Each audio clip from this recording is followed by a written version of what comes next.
Good morning to all those who are joining us this morning.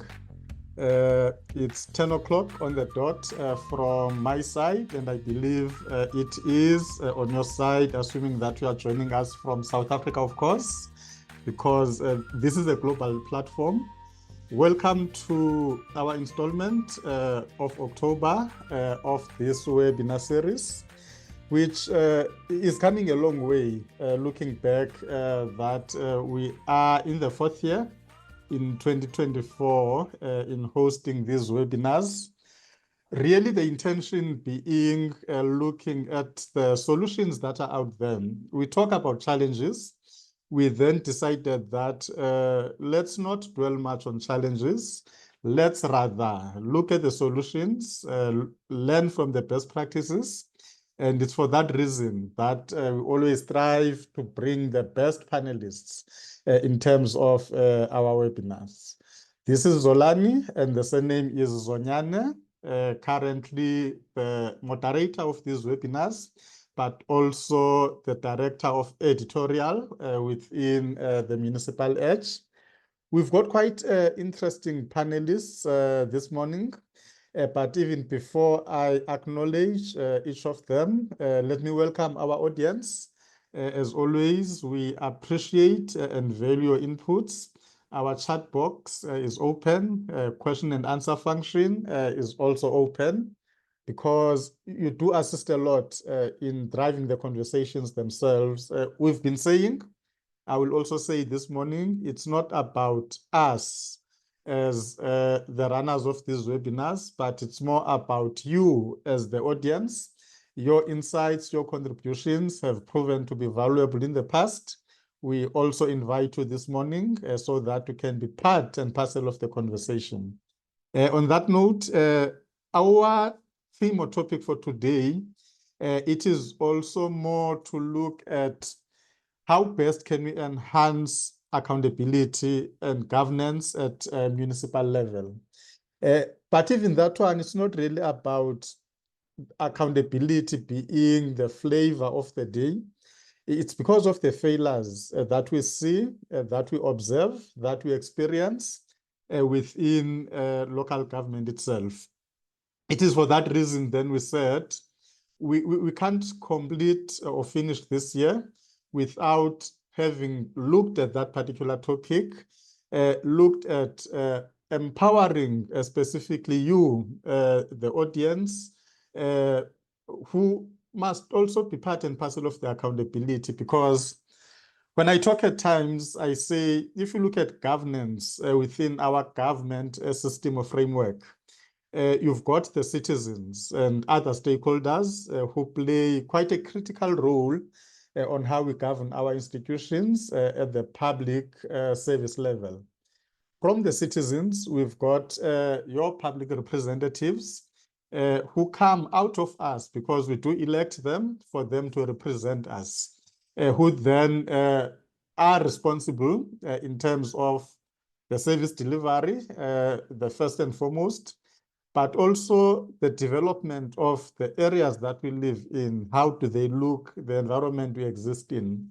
But for them to do that successfully, they need administration, which we often call the technocrats. Now, if you look at this, which I normally call a three-legged pot, if one of them is not functional, that pot won't cook that food that you want. Even the topic of this morning, it's basically to focus more on how do we bring in the citizens to play and contribute a meaningful role within this accountability ecosystem, accountability value chain that we often talk about. Today is a special day. Before I get to that, thanks Dan and team from Future Cities Africa. Without you, as I normally say, we will not be having these webinars, but it's also the collaborations that we've had, as I've indicated, since 2021.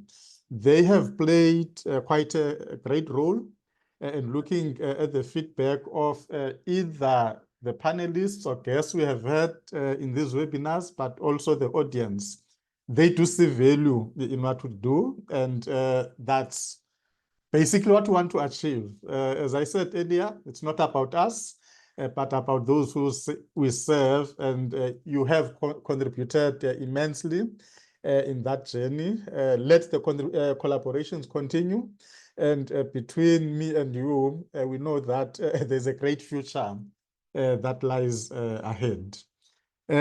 As I've indicated, we've got Dr. Lungelwa Kaywood, who has joined the Municipal Edge.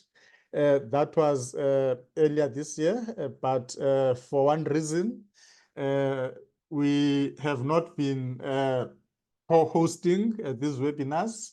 But now we have agreed that Dr. Kaywood will play quite a significant role in the journey and the future of the Municipal Edge.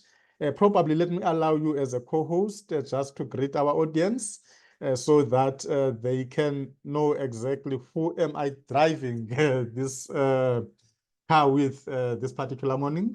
Over to you, Dr. Kaywood.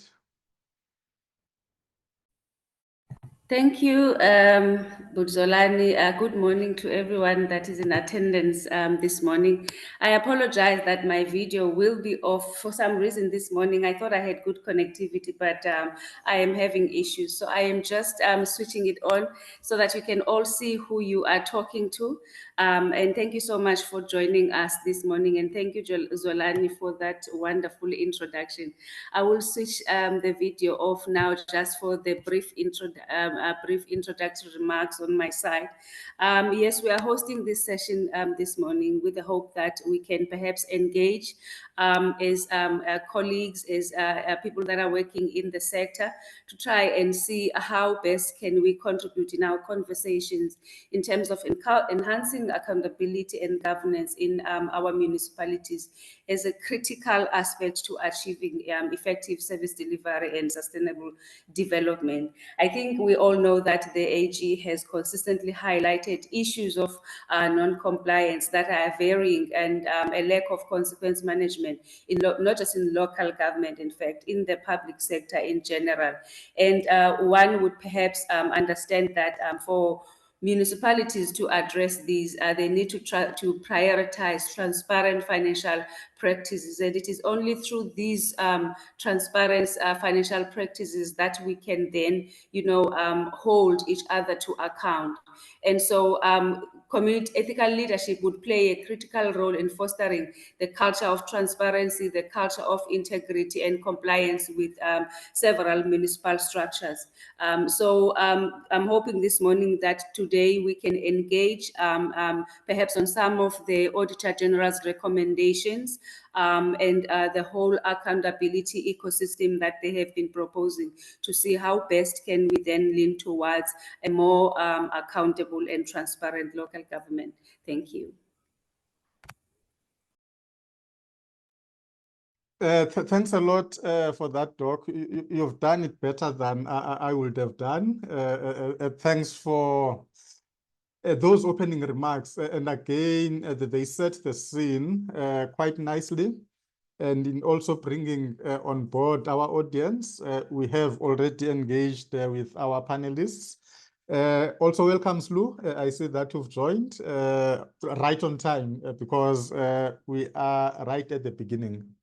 Our topic, in as much as it's focusing on governance and accountability in local government, there are quite some points that we will be looking at, starting with the presentation that we will be receiving from Dr. Wright, specifically looking at the contribution of the academia and academic institutions specifically in ensuring that accountability and governance take a center stage as we develop these future leaders, future practitioners. How can we enhance that side of the spectrum, but most importantly, ensuring that we take citizens along in terms of the journey that we need to be traversing.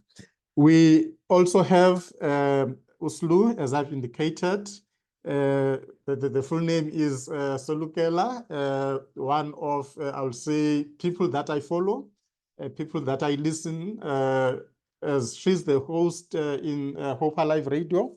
But again, in terms of community activism, the contributions that she's currently making in ensuring that we talk about these terms, these issues, but how do we then give them life at a community level, bringing again citizens closer to the process. But she should come in later as well in terms of the work that you do, Slu, and how best we can take this as a revolution in ensuring that we do build better communities, we build better citizens for them to meaningfully contribute on how they are governed. We are also expecting Leslie will also be joining us shortly. Hopefully, these technological challenges at times get to us.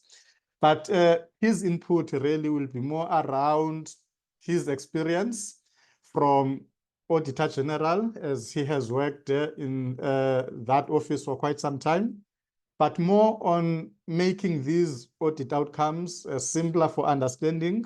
But again, the role of me and you as citizens, how can we play a meaningful role in the audit value chain as opposed to just learning about the audit outcomes only when the Auditor General publishes the report at the end of the audit cycle.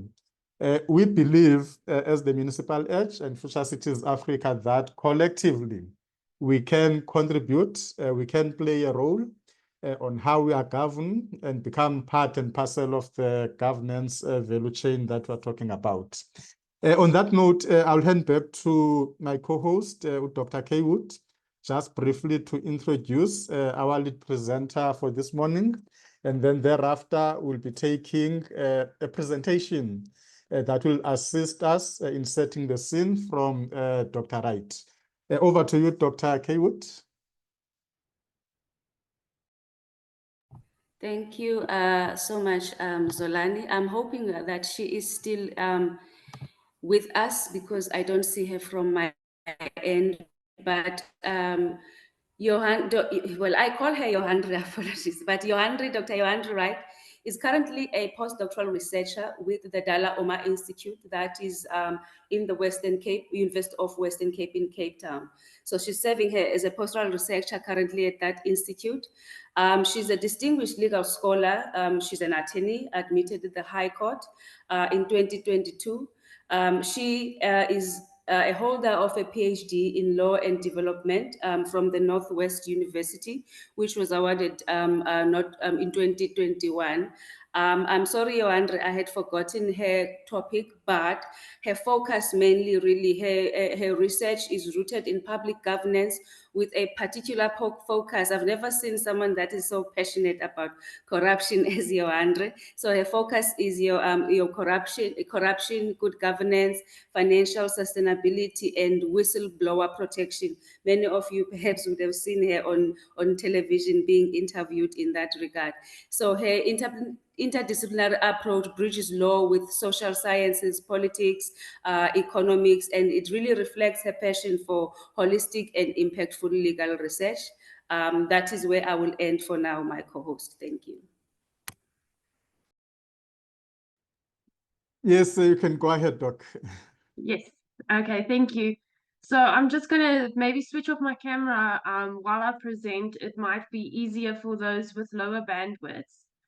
And then, as was stated earlier, my presentation is going to focus on academia's contribution to strengthening municipal accountability. And while doing so, I'm first going to look at a little bit of background information to ground this discussion, which might, it's going to look at accountability in general, and then some of the tools that's created in government to hold municipalities accountable. So accountability is quite a broad concept, and there's a lot of definitions, especially in scholarship when you look at it.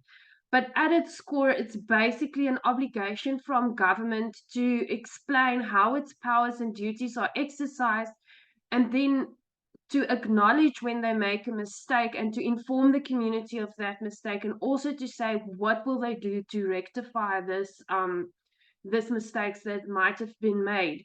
So in this, you can already see that transparency plays a huge role as well as accountability, and often these two principles are so interlinked that you don't really discuss them separately. You always look at it more or less together. But for this morning's presentation, I tried to focus as much as I could on accountability alone, but I will refer to transparency here and there as necessary. Now, the accountability ecosystem is quite complex in South Africa. There's a lot of checks and balances built into governance already. And the Auditor General actually has got this very great infograph that helps to explain it a bit better. And I'm just quickly going to talk you through this infograph. So on the left-hand side, you have leadership and decision makers, and that's the people inside the municipality. So that's really the people that can help us achieve internal accountability. So it's people and institutions within the municipality that see to it that everyone is held accountable for their decisions. And then as you move towards the right-hand side, you will see that the other spheres of government and other government actors start playing a bigger and bigger role in the enforcement of other accountability mechanisms. And this is here where we get directives and provincial interventions and all of the other things that other spheres of government do to hold municipalities accountable. And then as you move down towards the middle of the screen, we get active citizenry. And often this is where accountability is not, or let me rather put it this way, there's a perception that communities can't do a lot to help enhance accountability in municipalities. However, that is not true. So there are quite a bit of tools at communities' disposals to actually hold municipalities accountable.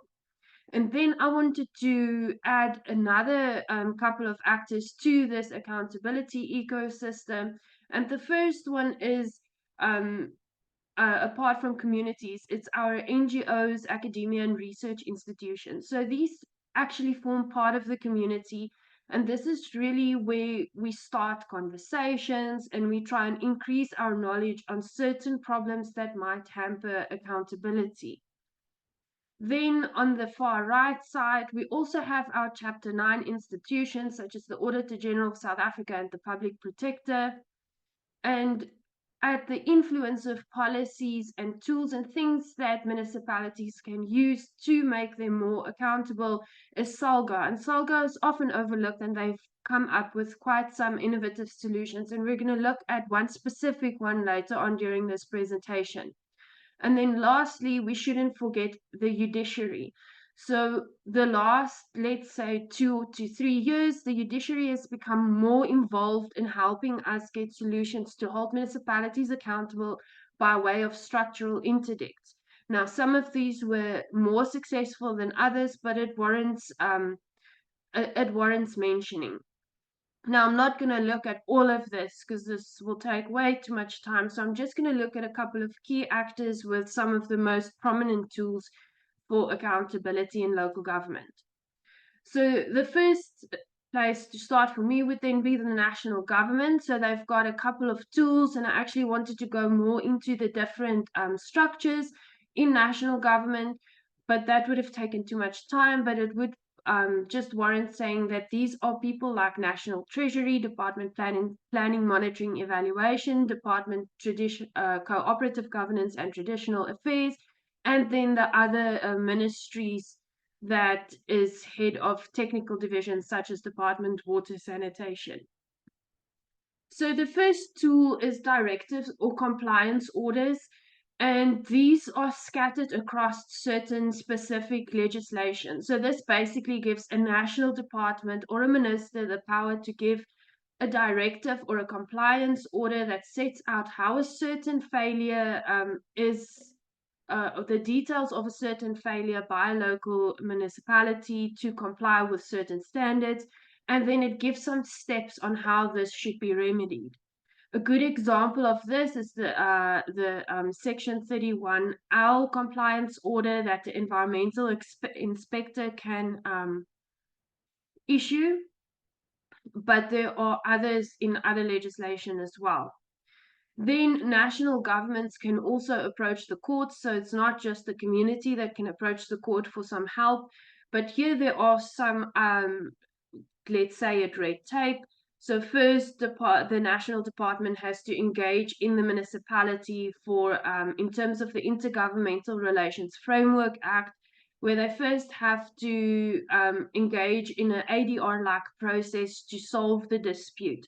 However, there are some specific legislation, such as the Water Act and the Water Services Act, that actually states that if a certain failure by a municipality has reached a degree of seriousness, the minister can actually directly go to the court, and then it would not be necessary to engage in this ADR-like process that's prescribed by the Intergovernmental Relations Framework Act. And this was firmly established in the recent judgment of Ms. Kgalikwa versus the Minister of Water and Sanitation. Some other tools that national government have here is withholding the equitable share, and this is primarily done by National Treasury. So Treasury must enforce transparency and expenditure control in all spheres of government, including local government. And when there is a certain degree of non-compliance, Treasury can actually stop the transfer of funds when there's a persistent or serious breach of certain financial standards. Now, Treasury, it's not desirable that Treasury does this because most municipalities, especially the rural ones, are heavily reliant on the equitable share, but it can be a very good enforcement tool to ensure that municipalities actually stick to the prescribed national standards for financial record keeping. Then there's also the non-renewal of conditional grants. So there are a lot of conditional grants out there for municipalities, such as the Municipal Infrastructure Grant, and these have very specific conditions that must be met. So, for example, if there's a huge amount of percentage of under expenditure, then Treasury can actually withhold the following year's conditional grant because the previous year's one wasn't spent. So that's another tool for accountability. And then we will look at the details for a provincial intervention in just a minute. But national government can actually request provinces to intervene in certain circumstances, or actually commit a self-intervention. So where there is a persistent failure by province to intervene into municipal affairs, when the conditions are met for a mandatory provincial intervention, national government can actually request province to intervene into that municipality, or actually just intervene itself. And when it intervenes into municipal affairs itself, it can assume the responsibility that caused this failure. So, for example, if there's non-service delivery in the form of not picking up general waste for months and months, and this is a serious and persistent service failure of delivering a basic service, then the minister that's responsible for waste in South Africa, for now environmental affairs, then that minister can actually assume the responsibility of waste collection at that specific municipality until the municipality is back into a position to deliver that service itself. So then moving on to provincial government. So provincial government will have more or less the same functions or competencies as with national government when issuing certain directives and compliance orders. It really just depends on the specific legislation that is brought out. You all know that national government has certain exclusive powers, as does provincial government. And for those where provincial government has exclusive powers, they are often allowed to issue certain directives or compliance orders, whichever one might be applicable. But then the following main tool for provincial interventions, and this is where there's a failure to exercise an executive obligation on the municipality. is found in section 139 of the Constitution, and I'm sure you're all fully aware or know at least of this. And this is basically when a municipality cannot or does not fulfill an executive obligation, then province can issue a directive, but this directive must at least describe the extent of the failure and steps that should be taken to meet obligations. And really, this should be read as being the first step. So when a provincial intervention, when that process starts, the first step that should be done is issuing a directive. If the directive doesn't work to remedy that failure, then assume the responsibility as far as necessary to maintain essential standards or prevent the municipal council from taking action that's prejudicial to the interests of another municipality or maintain the economic unity of South Africa. So that should be then the second step.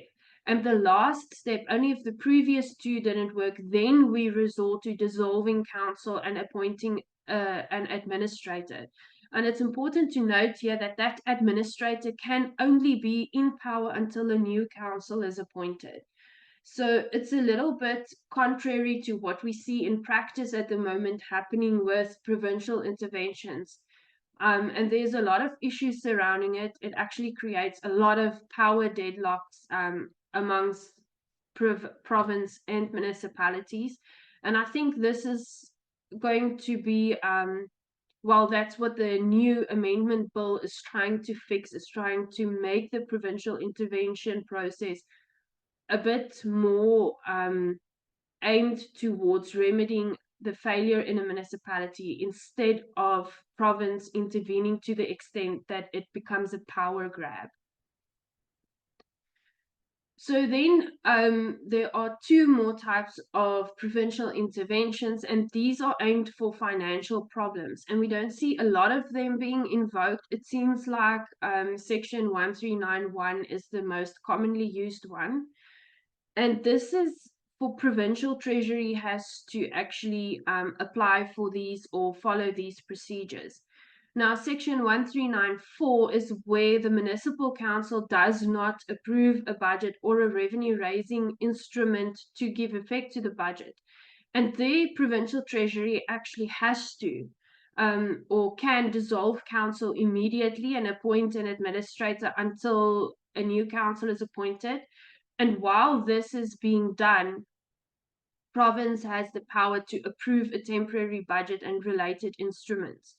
So what's important here to note that it's contrary to 139.1, where province actually does not get the competence to approve any temporary budget or budget related instruments. Whereas if there was a failure to approve a budget, here section 1394 gives province the competence to approve budgets and related instruments in the council stead.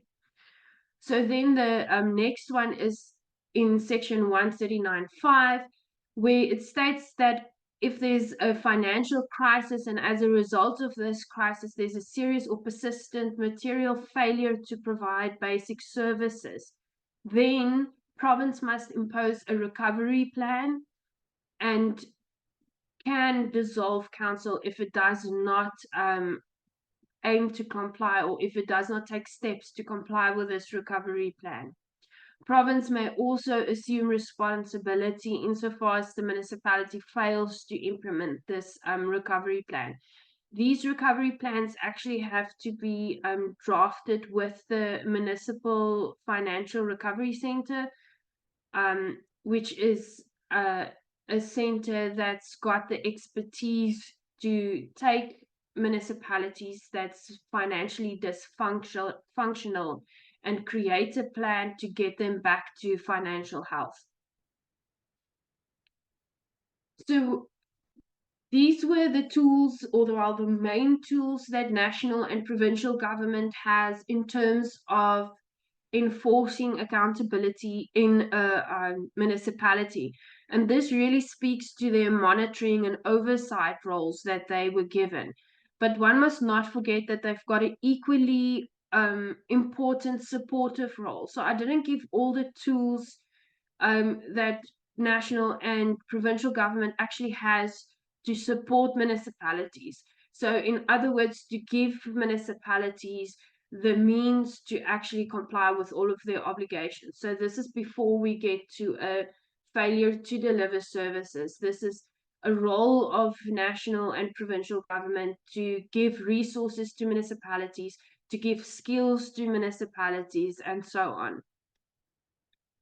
The next big leg for accountability is our Chapter 9 institutions, and the first one that we can look at is the Auditor General of South Africa, and my colleague Leslie Holland will speak a little bit more about this in a minute. So I'm just going to give you a very broad overview of the Auditor General and what they do. So the scope of the powers for the Auditor General is found in the Constitution, Section 188, and it is consequently elaborated more in specific parliamentary legislation.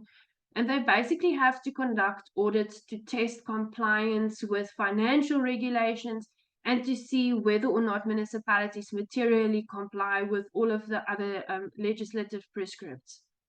Now, usually what happened before 2019 is the auditor would conduct the audits.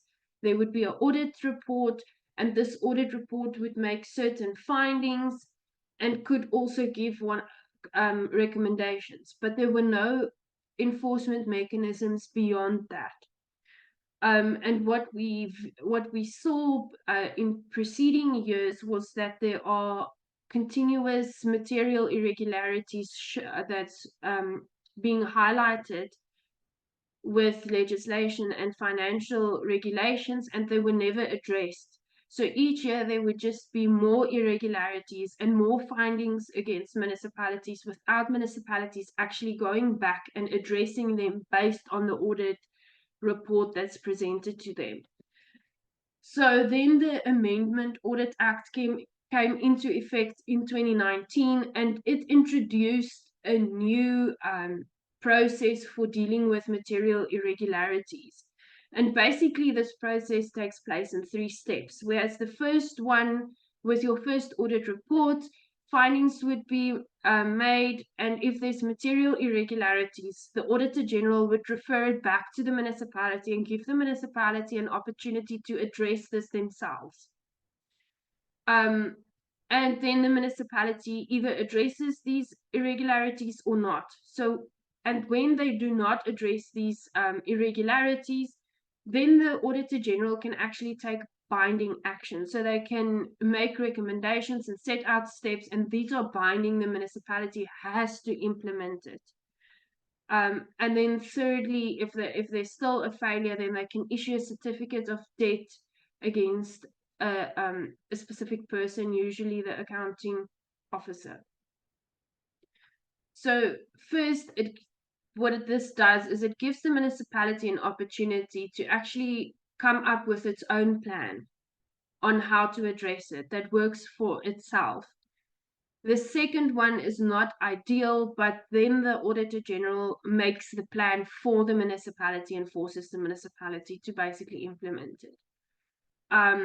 Here at the bottom, there's a hyperlink to the Material Irregularity Report of 2021-22, and it actually explains very well on how this process works. And it's very interesting to go through this report. It gives quite a bit of information. It tells you how many irregularities were issued, how many are addressed, how many is in the process of being addressed. It gives you the various fields of irregularities. Are they procurement related, financial misconduct, etc.? So it's quite an interesting source to look at. The next Chapter 9 institution is the Public Protector, and the Public Protector has got quite a broad scope of power. She's allowed to investigate, report on, and take remedial action over any improper exercise and abuses of public power. So this is quite broad. Any power exercised by a public institution can therefore be reviewed by the Public Protector, or at least investigated. And for a while, it was uncertain what the status of this remedial action were. So there was some uncertainty on whether or not the public protector's recommendations are actually binding on state institutions. And the South African Broadcasting Corporation and others versus the DA and others case in the Supreme Court of Appeal gave us clarity on this issue. And I just want to read to you two quotes out of the judgment. And the first quote says, "The public protector cannot realize the constitutional purpose of her office if other organs of state may second guess her findings and ignore her recommendations. Section 1821C must accordingly be taken to mean what it says. The public protector may take remedial action herself. She may determine the remedy and direct its implementation." And then in the next paragraph, "Our constitutional compact demands that remedial action taken by the public protector should not be ignored." And this is a brilliant judgment. It gave the public protector that certainty to take binding remedial action against public abuses. And we have seen a lot of success stories out of this office. And then we finally come to the role of academia. Now, academia can be seen as part of the community, and it does not necessarily mean just universities. It can also mean research institutes, like the Institute for Security Studies, for example. And we see ourselves as part of the community, and we play three main roles in accountability. The first one is teaching, the second one is communication, and the third one is building knowledge. On the teaching, we see ourselves as being instrumental in helping public officials being equipped with skills and enhancing them with the technical capacity to be more effective in the office. And here's a link to one of such programs that I'm involved in at the Dullah Omar Institute. It's a postgraduate diploma that's focused on local government and how local government works in South Africa.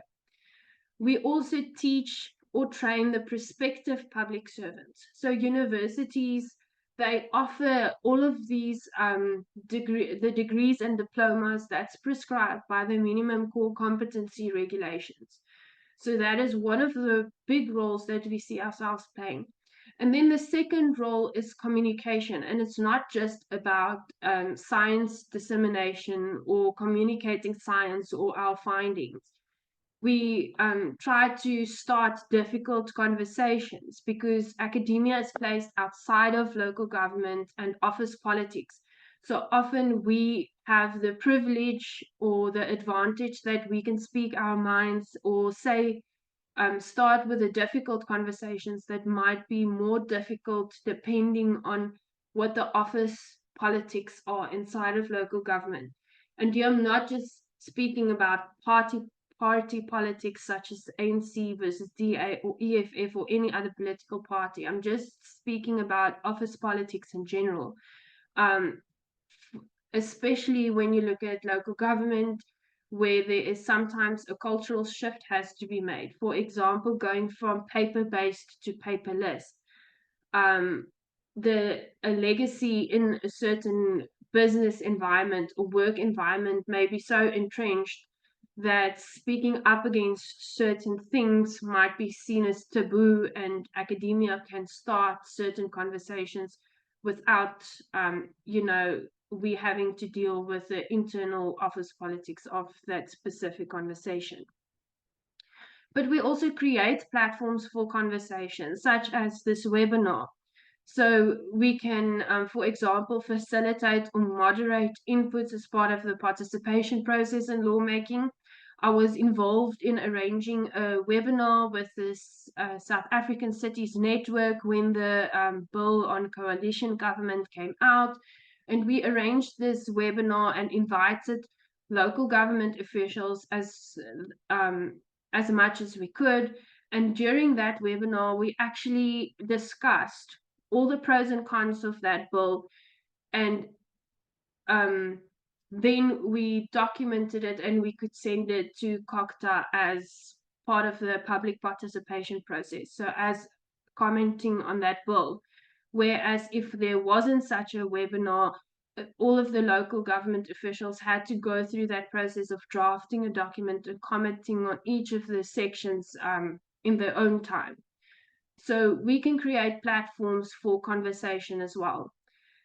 Then mediating or establishing relationships and partnerships. So sometimes being in academia, we get exposed to different kinds of institutions, different departments, different levels of government, and we can use our networks to create relationships and partnerships amongst these actors. And this is very effective against silo management, and this is also effective for peer learning initiatives.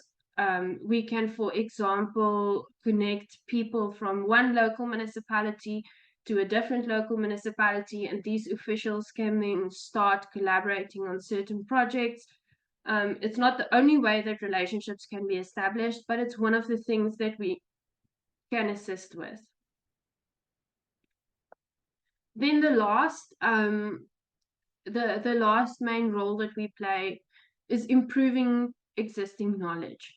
So a large part of what we do is research, and in doing that research, we try and make academia relevant for practice as well.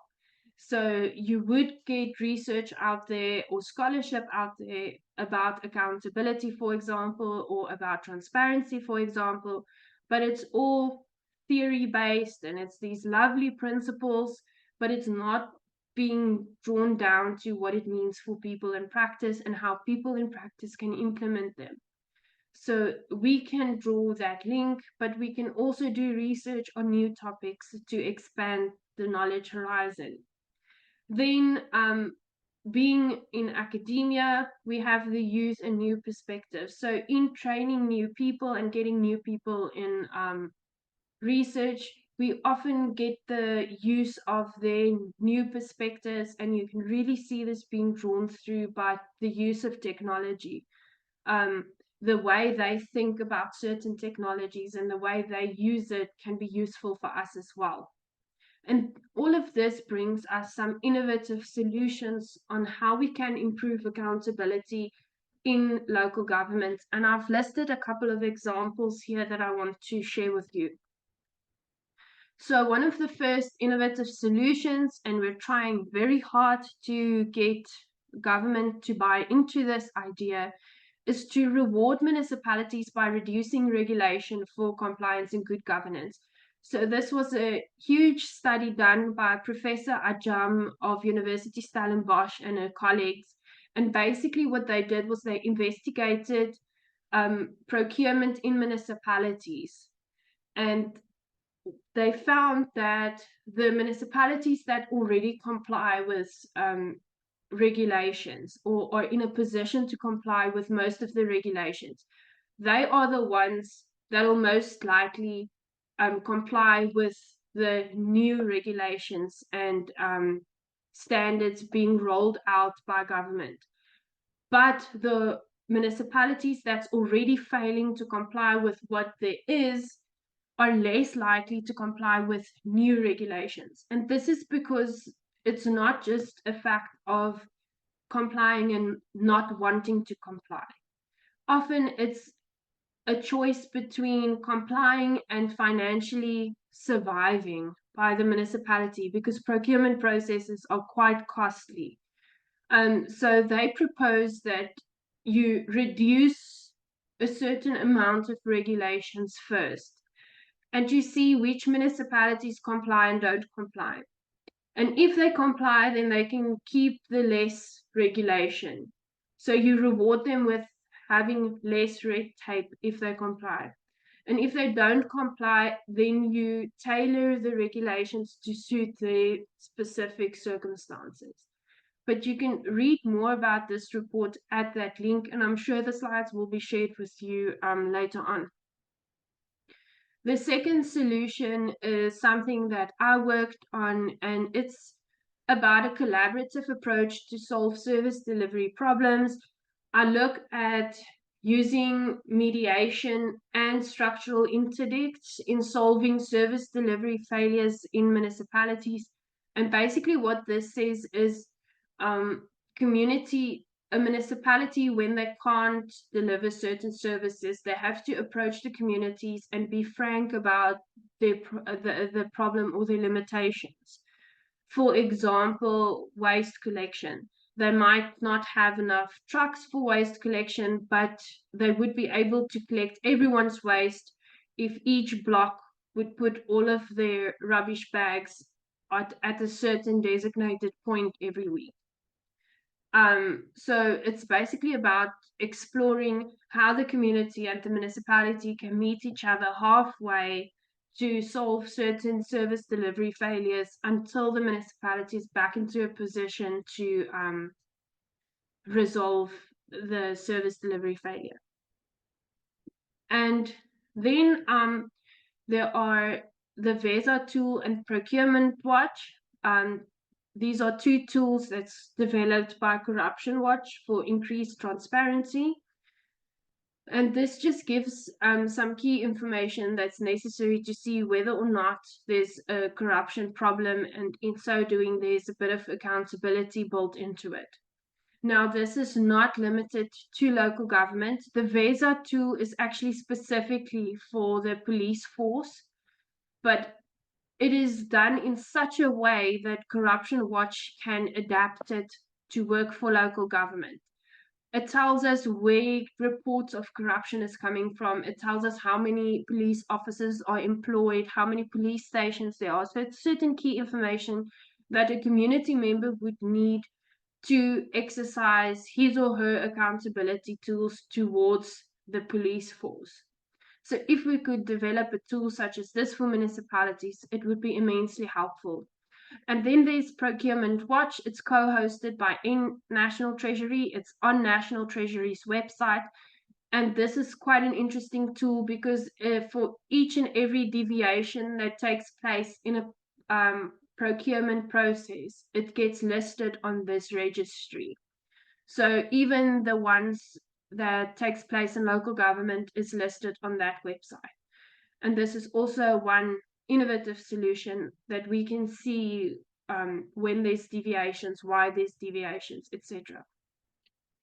The last one that I want to talk about is the Salga Mobi app. Its launch was in 2019. I don't know if Salga went live with this app yet, but it's basically it's a mobile app that you download on your phone, and it's got multiple interfaces, and it basically disseminates past performance, current and risk information about municipalities. So it would tell you if there's a service delivery problem. It tells you if there's protests, how many protests there was, why were there community protests.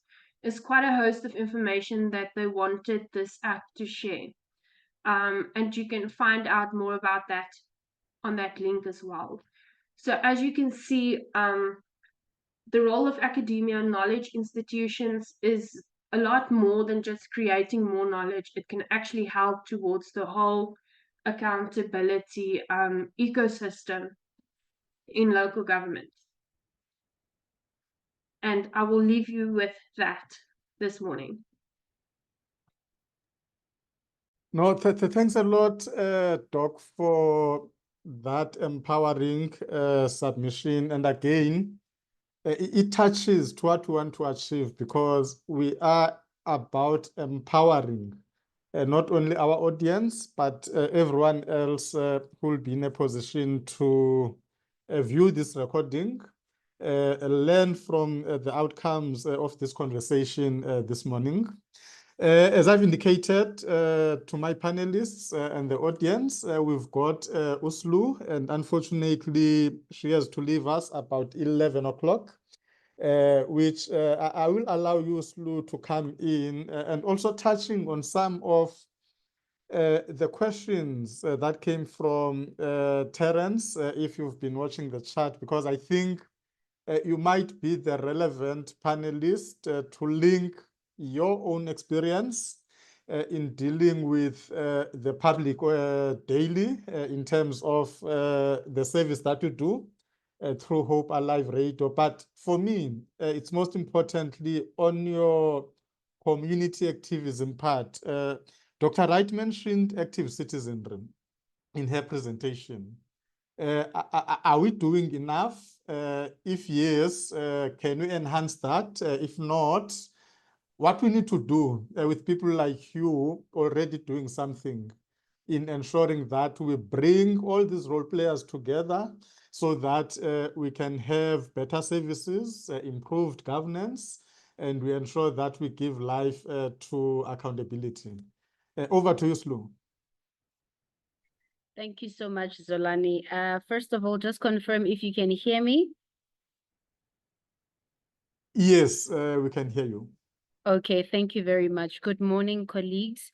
As introduced, my name is Selokela Molamodi, and it is an honor to be in this space because one of the things that I always say is there is a disconnect between local municipality and local government, as well as the people, that live in these communities. It's almost as if government or local government exists so far away and we exist in another world altogether. To answer your question, are we doing enough? I think we are. I think communities are doing enough. The only challenge at the moment is that we are doing enough in silos.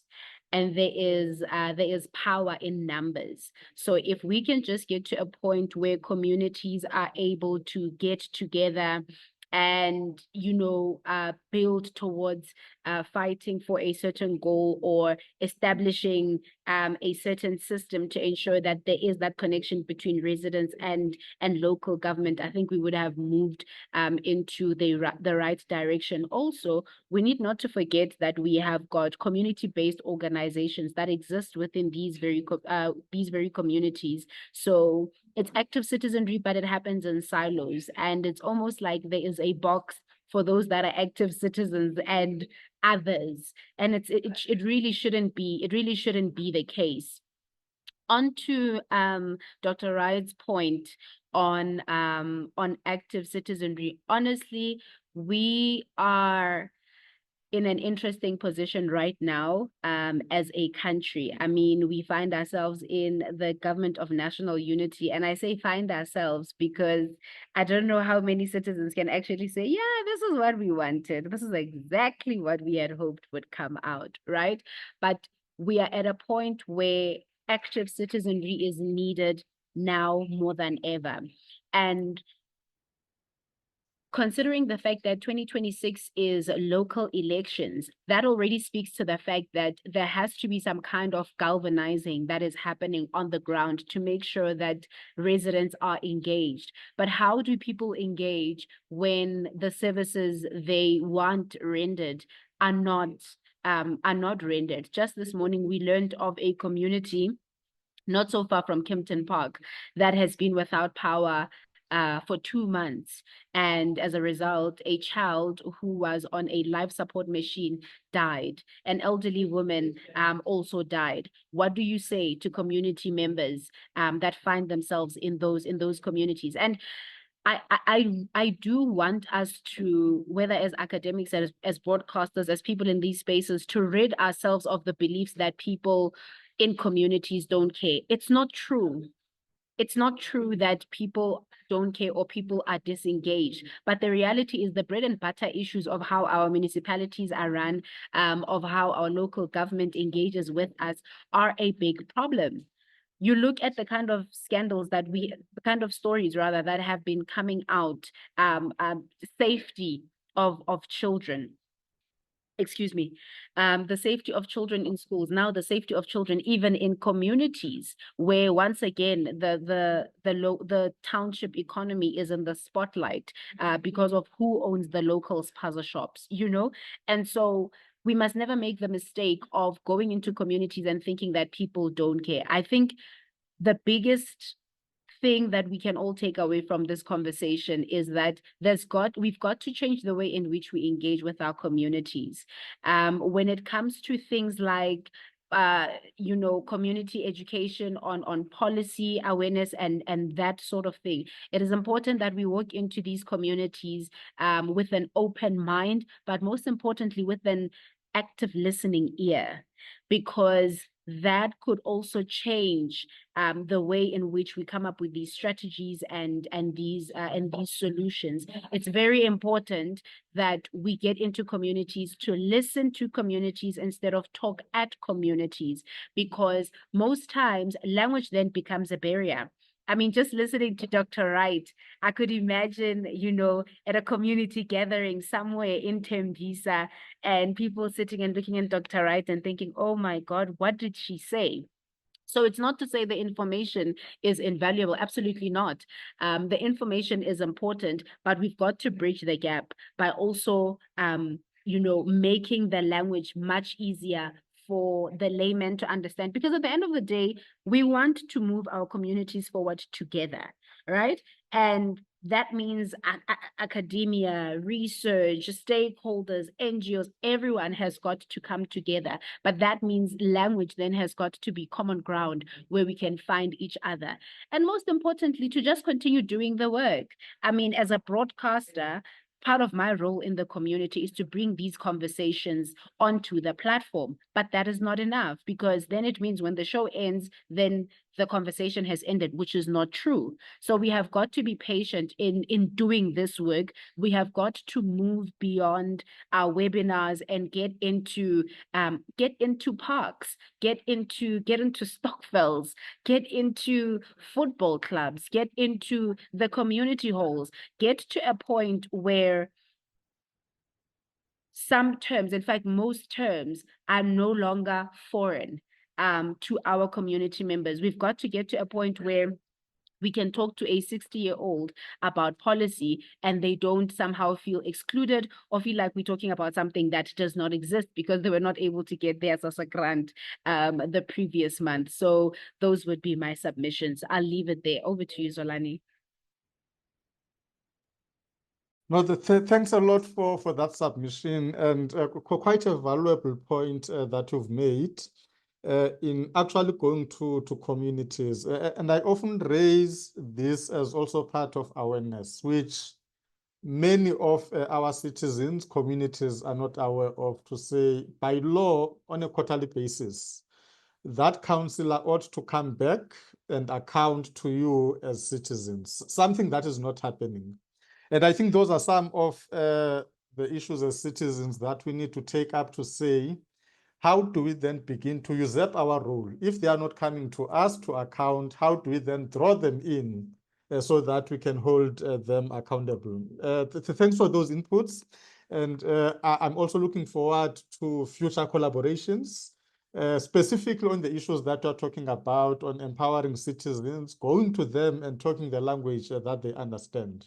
This is also how I believe, if we are to ensure that we elevate active citizenry, we bring everyone on board, we can only do that by going to the people. Let me not hold you further. I know you've got another assignment starting in a few seconds, but thanks for gracing us with your presence. And again, I believe this is the start to a greater future in terms of how do we collectively, as you put it, pull together, collaborate to ensure that we build a brighter future for our communities. Thanks a lot, Lou. Thank you very much. Wonderful. As we get further, Leslie, as our last panelist, before we look at the questions, the comments that are coming through, and again, probably just poking further on the presentations that have been made. You have spent quite some time within the Office of the Auditor General of South Africa, and I was saying in my opening, just with the audit outcomes, for many it could be a one-year event where AG tables the report. In between, ordinary people, ordinary citizens, are not involved, participating. It could even be they are not aware of the processes that they can get involved in in even influencing those audit outcomes. So what I would like you to do this morning, just briefly touching on the genesis of the audit outcomes, and most importantly, what role can we play as ordinary citizens in ensuring that we don't only complain by bad audit outcomes at the end, but we play part and parcel of influencing better audit outcomes that need to come out of the Auditor General's report. Welcome, Leslie, and over to you. Thank you, Zolani, and thank you to Future City for the invitation to be part of this very important discussion. I just want to confirm that my audio is clear. Yes, we can hear you, Leslie. You can go ahead. All right. I am, in the meantime, going to share my presentation. I'm just going to check that you're also able to view my screen. Yes, you can go ahead. Okay, thank you very much.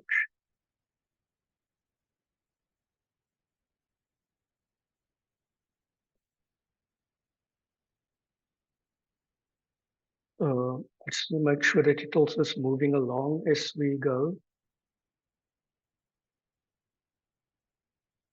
Great.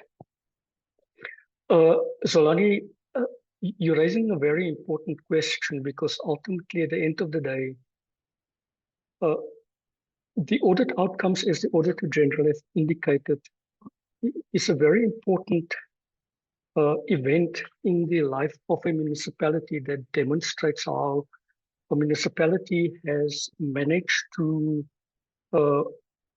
demonstrate their accountability with regard to the responsibilities and the mandate that they've been entrusted with in terms of the Constitution, and also in terms of the allocations that have been made to them fiscally for the delivery of services. And to the extent that a municipality is successful in managing its audit outcomes, it also has a direct impact on the successful delivery of services. And it has been stressed in a number of instances how important it is that municipalities do deliver on the mandate in terms of service delivery towards their citizens, and also the experience that they feel when they engage with municipalities, when they engage with the nature, the quality, and the types of service delivery that has been promised to them in the IDPs of municipalities, in the SDBRPs of municipalities, and how that is, experienced, on a day-to-day basis by municipalities, or rather by the citizens. I just want to take us back to a few years back to demonstrate how important the engagement of all the relevant stakeholders are, including the citizenry, in holding municipalities accountable and also demonstrating the power that there is within these coordinated efforts of these stakeholders, including the citizenry, to ensure that municipalities carry out their constitutional mandates faithfully and in accordance with the commitment that they've made, like I've said, in the IDP, through the SDBRPs and the budgets that they have to implement in terms of infrastructure development, infrastructure delivery, and so forth. The case that I wanted to bring to your attention, and the story that I wanted to tell, is about Swellendam municipality. When I got involved in this municipality as an auditor in around 2007 or 2008, they failed the audit outcomes dismally, in that they had received a disclaimer of audit opinions 5 years in a row up until 2011, 2012. And at that point in time, the municipality was characterized by severe instability at a political level, which ultimately spilled over into the administration of the municipality. They have had an acting municipal manager over that period, 3 months at a time, then they would get another municipal manager, and so it went on. And several senior managers departed from the municipality because of victimization and because of an untenable work situation that they found themselves in. And that resulted in a deterioration in the financial controls of the municipality, its compliance with laws and regulations, and ultimately the poor governance and lack of accountability that was experienced in those earlier years translated into a stark lack of service delivery within Swellendam municipality, which led at that point in time to significant protests by the community and also the destruction of municipal property, as incidentally has happened again in August, September last year, as a result of certain matters like the indigent policy, which the municipality has revised and has implemented, etc. But the point that I wanted to make is, at that point in time, there was a realization by the provincial government within the Western Cape that they needed to intervene, and they followed the process whereby the municipality had experienced persistent and serious financial problems. So it was not the full administration process as Johandri pointed out in terms of Section 139(1) of the Constitution, but in terms of provincial intervention in the form of a financial recovery plan.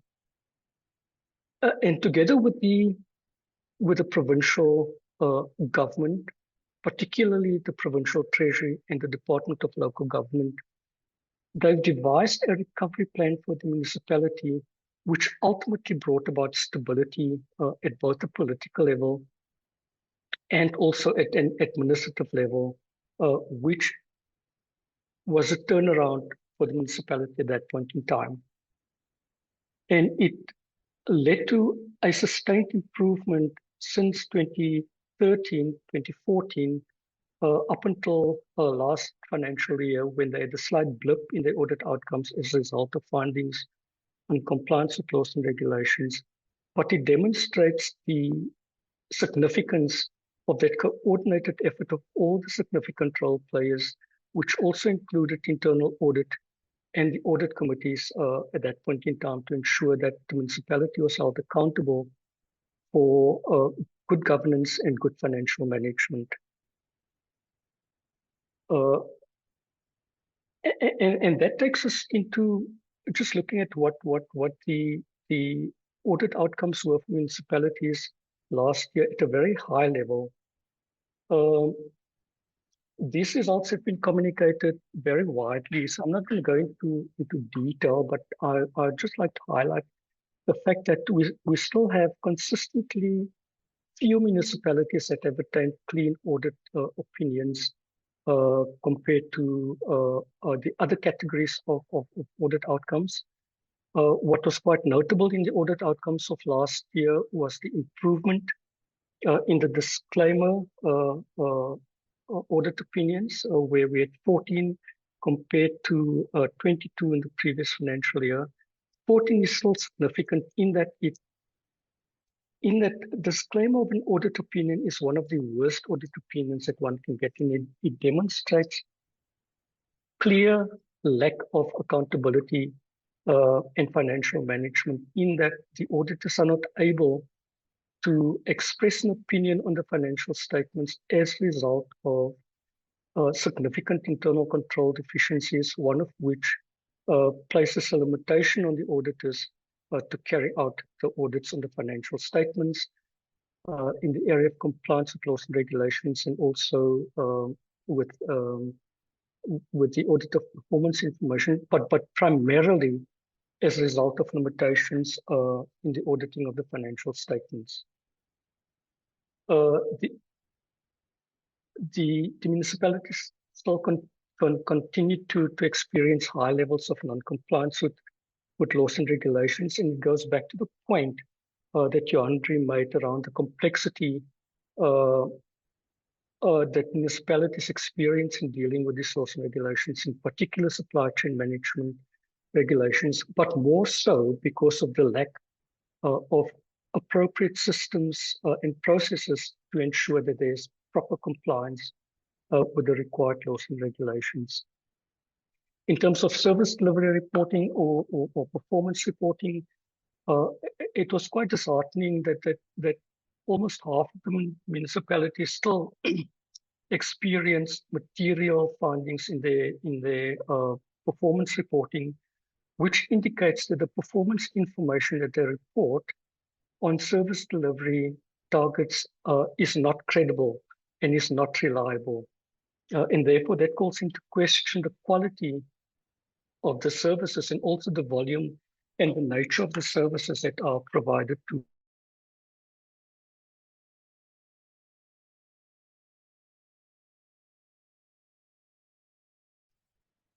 Leslie, we seem to be losing your audio. To citizens, for example, that there are findings in respect of grants.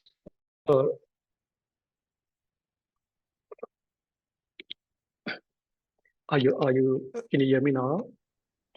You keep on cutting. I'm not sure what could be the problem. Maybe as well, so that we can get to the conversation. Probably you can aim for wrapping up, and perhaps maybe the connectivity will change. But in the meantime, we'll also deal with some of the questions as well. All right, thank you very much. Let me pause here on the audit outcomes and go on to just at the high level, what are the contributing factors or the root causes for this findings as pointed out by the Auditor General.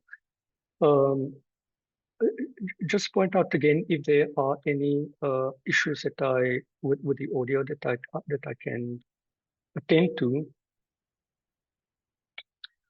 At a broad level, there are three main contributing factors for the poor audit outcomes, and that is around the inadequacy of skills and capacity within the municipality to deliver on the mandate, and also significant governance failures, which we often see in the deficiencies that are identified in internal controls, in risk management, the lack of audit committees and internal audit within municipalities, and also the lack of accountability and consequence management within municipalities. And the summary of recommendations that were made were around the importance of professionalizing and capacitating local government to enable them to implement all local government initiatives, and to ensure that they develop capable institutions through coordinated collaborative efforts from all the role players in order to ensure strong governance within municipalities. But more importantly, also to instill a culture of ethics and accountability that will ultimately form the foundation for the actions of municipal officers and politicians within municipalities.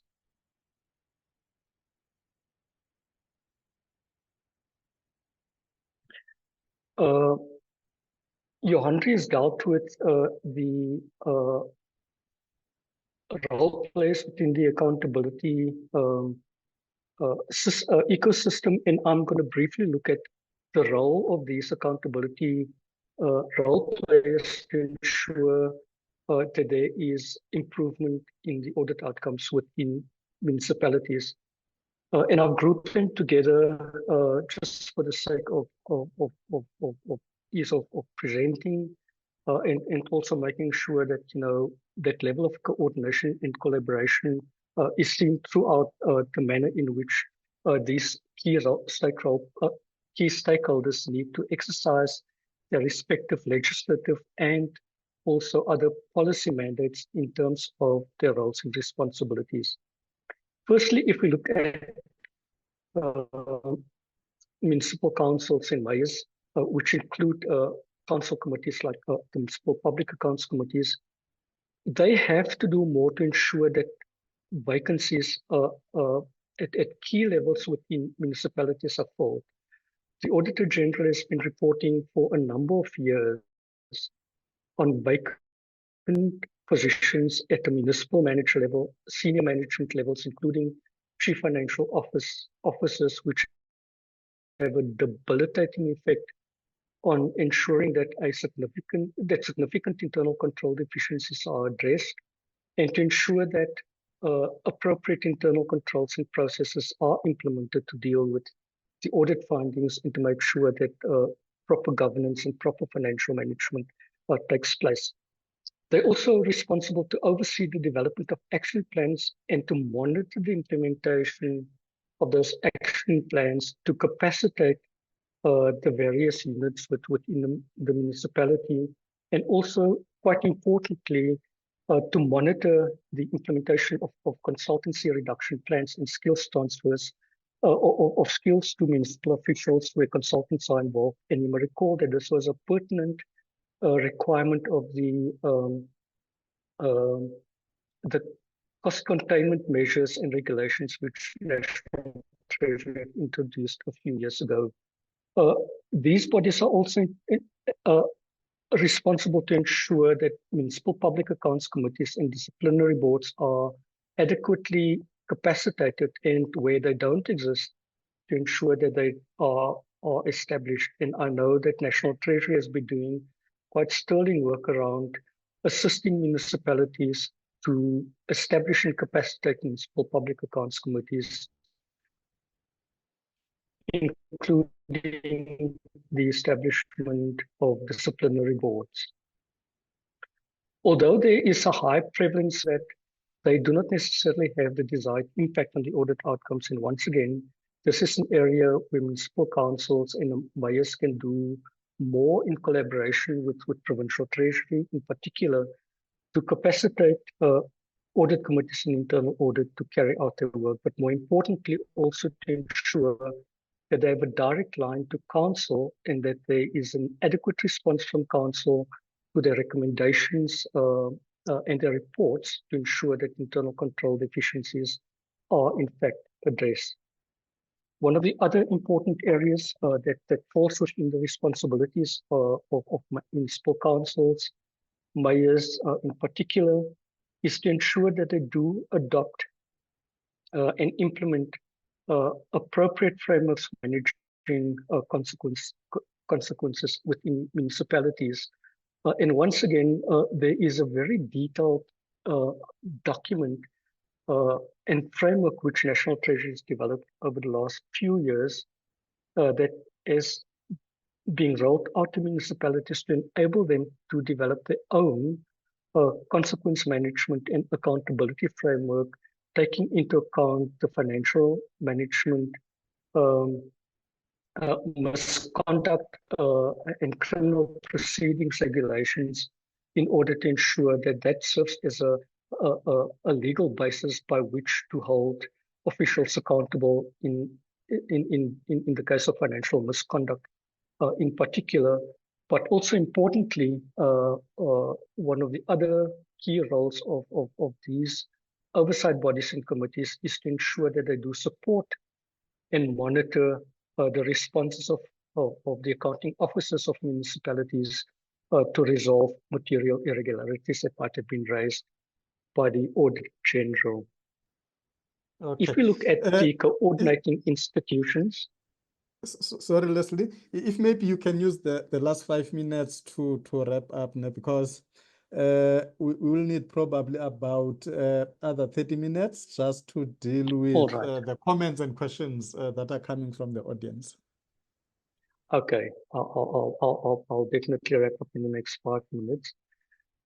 The coordinating institutions like the National Treasury, provincial treasuries, the cooperative governance departments, nationally and provincially, the Premier's offices in SALGA, also have a very important role, and Johandri has touched on those, but an important point here is for them to work together and to ensure that they do coordinate all the efforts towards supporting municipalities in terms of skills development, in terms of capacity building, and to enforce accountability through consequence management. Prevention, for example, by certain departments could, invoke the provisions of the National Environmental Management Act, where municipalities fail, for example, to properly manage the landfill sites. And there are a number of instances where court orders have been issued personally against accounting officers as a result of their failure to manage the landfill sites in accordance with the relevant legislation. And then importantly, in terms of active citizenry, it's that they organize themselves along the lines of ward committees and committees in collaboration with society organizations to ensure that their needs are acted upon, and also to ensure that they actively participate in processes within the municipality to hold municipal leaders accountable for any wrongdoing, to be part of the discussions of the IDP, the SDBIP, the budgets of municipalities, when annual reports and financial statements are tabled within municipalities, to participate in those processes, because legally those processes are open to the public. And it's important for them to use the muscle that they have of organizing to hold municipalities accountable. This slide here is a final slide, and it really just sums up what are some of the practical strategies that one can implement in order to drive improvement in local audit, to drive improvement in audit outcomes within local government. And one point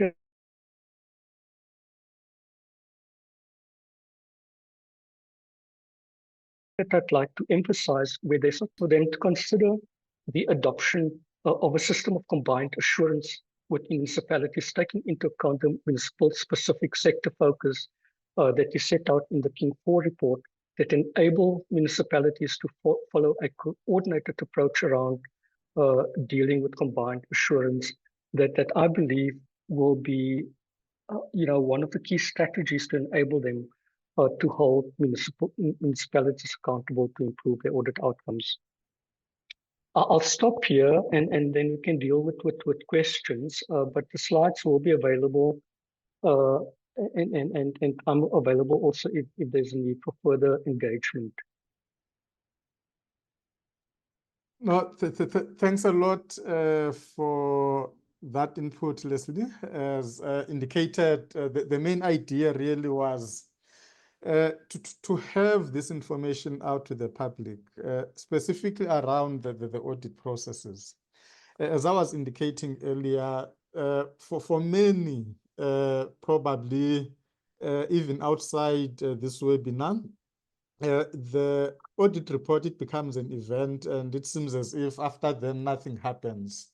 Yet in between, as you indicate as well in your slide, there are processes where we must be able to contribute, to participate in all these processes. But as we transition to our engagements, I see both in the chat as well as in the question and answer box, there have been questions that have come in even quite earlier.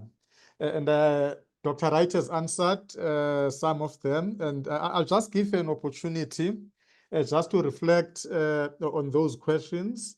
But also, as you do that, Dr. Wright, because as you were presenting as well, I made some notes, but it's just my observations, which again, as part of the attendees to this webinar, in terms of our audience, there's one thing that we need to internalize when it comes to active citizenry, that before we become the professionals that we are, the public reps that we become, we are citizens first. And even post that life, we fall back to becoming citizens. And one of the things that we need to take responsibility for, especially if we talk about accountability, for an example, is how do we begin to build cohesive communities that are able to work together? As you have heard from Slu earlier, in terms of how important that is,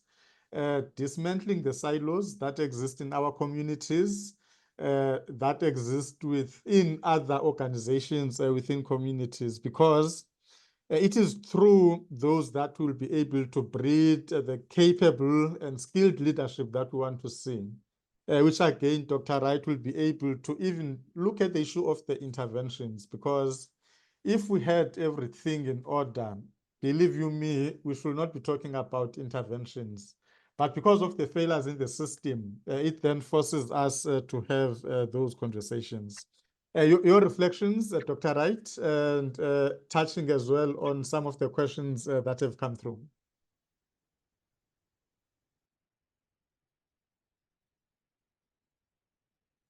You are still on mute. Thank you, Zolani. So I've tried to answer as many questions as I could, and some of them are more difficult than others. Some questions we still grapple with, but I think we should also at some point stop to just judge the system and legislation and regulations, and also started looking at some of the people that we employ in government in general, not just local government. So a lot of the systems, plans, regulations depend on people that can implement them, and that does so in public interest. And then there were quite a bit of comments on what communities can do, or how communities can hold their municipalities accountable. And this can be done, I think, from being vocal at meetings that municipalities have to arrange from time to time, exercising your right to vote. We've had a horrible voters turnout with our previous local government elections, so that would be quite a big step forward. We had about a 24% turnout with our previous local government elections. And then to just question, so there are some structures where we can lodge complaints and petitions. You are even allowed to write a petition to the MECs if your municipality does not respond. So then to use more of those. I see many municipalities are quite active on social media, such as Facebook and Twitter. Some municipalities actually reply, like Drakensberg, for example. So if you lodge a complaint publicly there on the Facebook and they're quite concerned with their image, then they would reply to you back on that comment on Facebook. Although I don't want to say this quite as loudly, but protests work, just peaceful protests, not damaging any public property. That is also another way that works. And then, Zolani, I think I'm going to stop here so we have some more time for interaction. Okay, no, thanks a lot for that, Doc. And it also answers some of the questions that have come through in terms of empowering, firstly, our audience, but broadly our community at large. I'll give Dr. Kaywood an opportunity, but there are a couple of questions that have come through, which I'll just start with the two of them in trying to assist our audience. But then Dr. Kaywood will also just come up with the contributions and submissions given your experience in the public service, specifically at a municipal level, based on the submissions that we have received today, your insights, and in enhancing this conversation on accountability. What has worked where you have been in ensuring that we talk officials, we talk public representatives, that they are held accountable.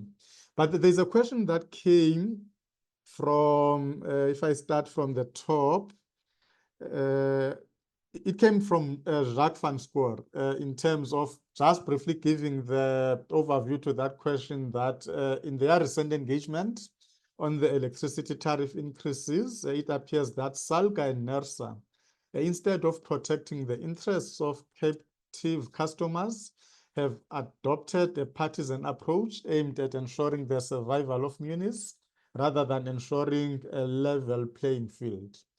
That's quite a complex, I'll say, topic or discussion, Jacques, that we are raising. But what really gives rise to the tariff increases themselves, I'll say it's even beyond SALGA, NERSA, and even municipalities. If you look at ESCOM, who then passes those tariffs to the municipalities, who in turn pass the tariffs to the customers. I think that's where the problem starts, because if we had a functional entity from that end in terms of electricity generation, transmission, and ultimately distribution, we would not have had to be in a situation where we are in trying to catch up, firstly on infrastructure development, on repairs and maintenance, and other overheads. And again, it goes back to especially the role that we are playing as the ratepayers associations, which is a critical role, but it's how you engage when it comes to these particular processes. Because if you raise an issue, for an example, of this dissatisfaction, one of the, I would say, proposals that are coming through strongly for municipalities, what if you build your own infrastructure looking at renewable energy in terms of cushioning your customers from these ever-increasing tariff hikes? And again, with the influence that we do have as citizens, as customers, as consumers, let's probably look at the alternatives that will then begin to cushion us, specifically if you talk about tariff increases, because over the past years, even NERSA could not do much to ensure that at least lower tariff increases are approved, because they also look at the reality, which is man-made. But again, if we look at these issues, attend to them as we engage with our municipalities as these stakeholders, I believe we can be able to close some of these gaps. And again, as part and parcel of your question, in terms of the approach, it's more getting involved, raising these issues, and also knocking on the right doors, because NERSA, for an example, has started a public participation process exactly on the issue of the tariff increases. Are we contributing? Are we participating in those particular road shows, so that as these residents, we make our voices and views known? That will be the guidance on that one, Jacques. And again, it's a complex one, and it's something that we can't run away from, except we say the grid must collapse. But to avoid that, how do municipalities begin to build their own generating capacity, tapping into the renewable energy space to ensure that they rely less from ESCOM? Secondly, there is an anonymous attendee who says Good Governance Africa has a scorecard for municipalities. Are there successful uses of these scorecards and others like it to help hold municipalities accountable? Anonymous attendee, it starts with the understanding of these tools, these reports, and these scorecards, because as we have said and continue to say in these webinars, we really want to empower the citizens on, firstly, how to read these reports, how to interpret these scorecards, so that as we go to our engagements with our public representatives in the main by the administration, we are able to interpret these reports, these scorecards, in holding them accountable. And again, as I've indicated, we've got platforms that if these quarterly meetings I referred to are not happening, again, how do we begin to reignite that spirit of the administrators, the public representatives, to say, we want to engage with you on a quarterly basis because the law allows us to do so.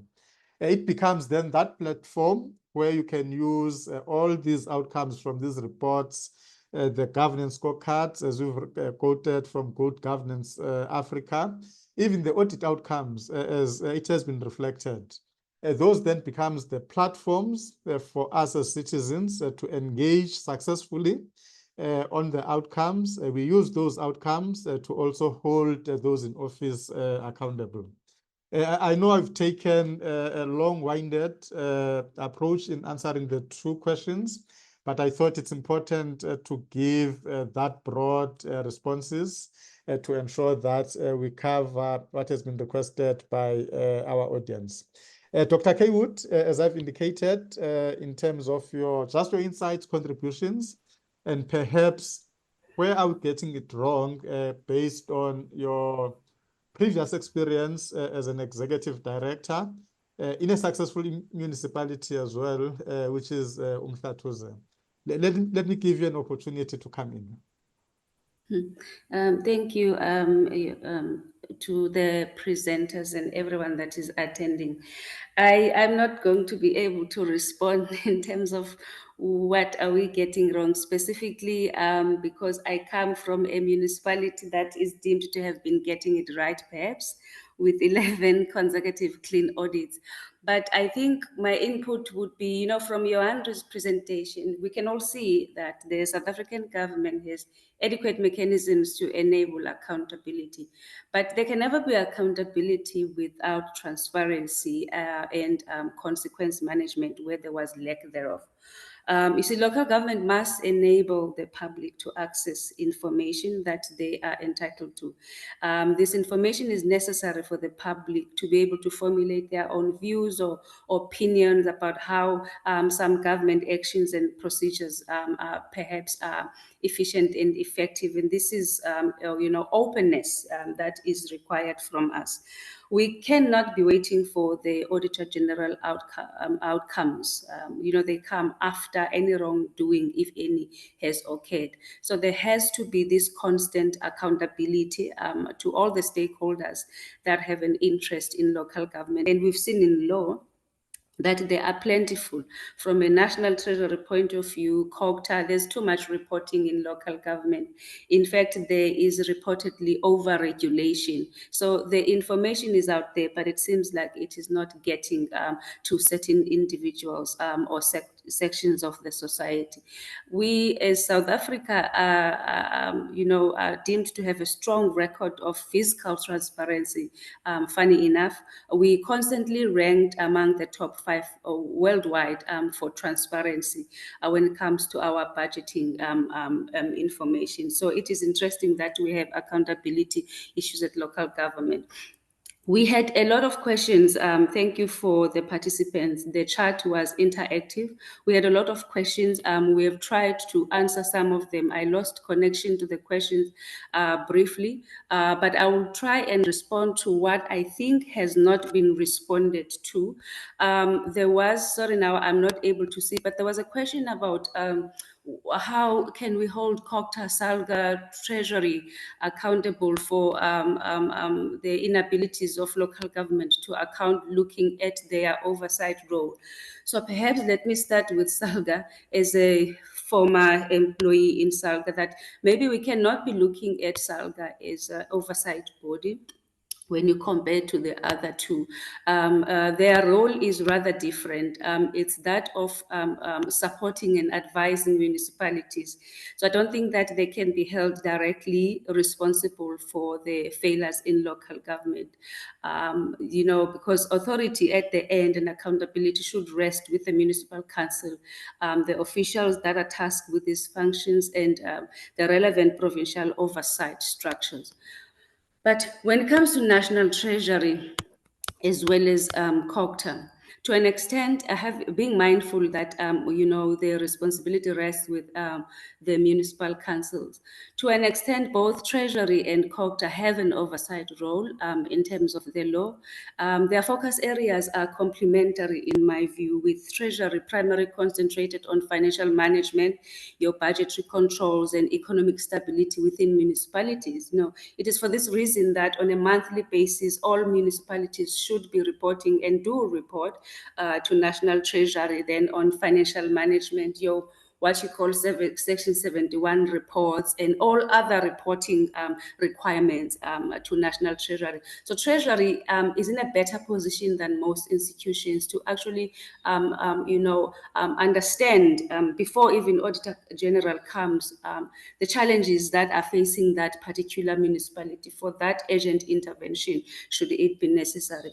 You then have your COGTA, which focuses on the broader aspects of governance, your service delivery issues, and in particular institutional capacity and perhaps not compliance with local government in legislation. So both institutions should be working together to ensure that the municipalities are functioning effectively, they comply with your legal and regulatory frameworks, and they're delivering services to communities in a sustainable way as required by the Constitution. So that was my attempt then to answer that question. I'm sorry if there's another one that I've missed, but we tried to interact with the questions as they were coming through. Thanks, Chair.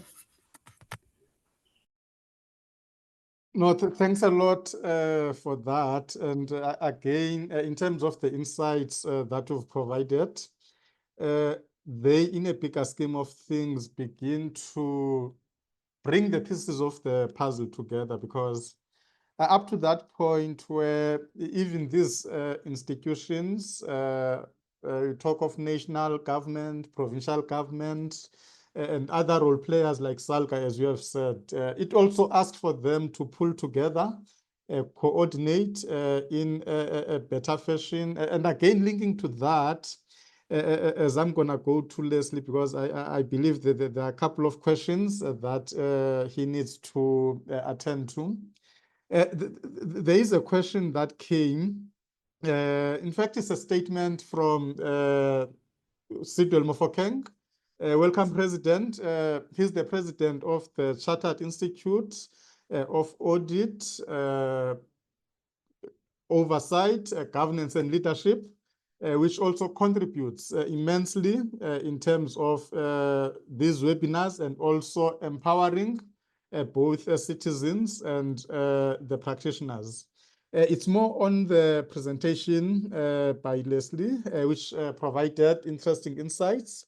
He then says we can all have the frameworks. However, if those charged with oversight or lack thereof, in terms of the appetite, the capacity to enforce consequences and consequence management and accountability. And again, that is one of the many challenges that our system is faced with. Number one, if you look at what National Treasury would call an accountability cycle, which starts with the integrated development planning. From planning, you go to budgeting. From budgeting, you take the budget and then you break it down per year. We call it a service delivery and budget implementation plan. Then from there, it's just the implementation and reporting. If through that value chain, from the very start, there are no consequences, for an example, of not engaging the communities during the IDP process. It needs to start there, because that becomes the strategic document and the vision of the municipality itself. Also, the accountability needs to start at that point when the council, for an example, considers these documents. But as a councillor, you can safely say, but my community was not engaged in this particular process. It's how we take that ownership, responsibility in ensuring that processes and frameworks are designed. But again, to give effect to those, it takes all of us to be part and parcel of the solution. But Leslie will also touch on that. Lastly, there is, I think, the anonymous attendee to the greater extent is So active, it could be more than one, but there was also a point that came, which I wanted to touch on. Probably let me allow Leslie, I'll get to that point, because it was quite an important thing that I thought we should be conversing on. Leslie, there are two questions that I've also seen that you've shown interest that are directed specifically to you, but also it will be touching on that earlier question that we've got all these outcomes from these. It could be research, it could be reports. How do we then effectively use those? And a case could be the Auditor General's report. Over to you, Leslie. Thank you, Zolani. I want to come back to the issue around the enforcement of consequence management and accountability, or the lack of appetite, rather. It's quite an important point that Lekula raised here, because we've seen that in a number of municipalities where there is an abject lack of consequence management within municipalities that have been reported year in, year out by the Auditor General without demonstrable action being taken within municipalities or at other levels of government to ensure that there is enforcement of consequences within municipalities. For example, through the Section 216 process, whereby National Treasury could withhold the transfer of funds or stop the transfer of funds to municipalities. What we've seen is the introduction of a consequence management and accountability framework by National Treasury, which is a very, very good document because it sets out a roadmap, looking at the applicable legislation, looking at the respective roles and responsibilities of all the key role players to ensure that it is adopted within council and that it is importantly applied. And therefore, it's quite important that council, to start with, needs to demonstrate that the municipality is a responsible corporate citizen, in that the council should also set what I believe is, the tone at the top to lead ethically and effectively in dealing with consequences within municipalities. Because if it can't be done and driven from a council level, it's not going to permeate throughout a municipality. And therefore, it's very important that the issues around ethics within municipalities are also properly managed, and that it is also a prominent feature within the program of exercising accountability measures within municipalities. What often also is the case is that municipalities, municipal councils, the Municipal Public Accounts Committee, the disciplinary boards, often don't understand their respective roles. And National Treasury has done quite a bit to educate and train municipal officials, councillors, municipal public accounts committees, and disciplinary boards on their respective roles. So there ought to be no excuse for them not to exercise consequence management within their municipalities and to hold officials accountable for non-performance. Okay, no, thanks for that, Leslie, as we also draw closer towards our closing. But there's a comment that came from Patrick Nzime, and welcome, my brother, and thanks for always embracing us in these webinars. Your insights, comments, and questions always come in helpful. That in the past, there's a significant number, I'll say even currently, of municipalities that have been placed either under administration or interventions have taken place, as Dr. Wright presented earlier. What Patrick is interested in, are there any case studies for success that can be a point of reference where municipalities have been turned around through these interventions.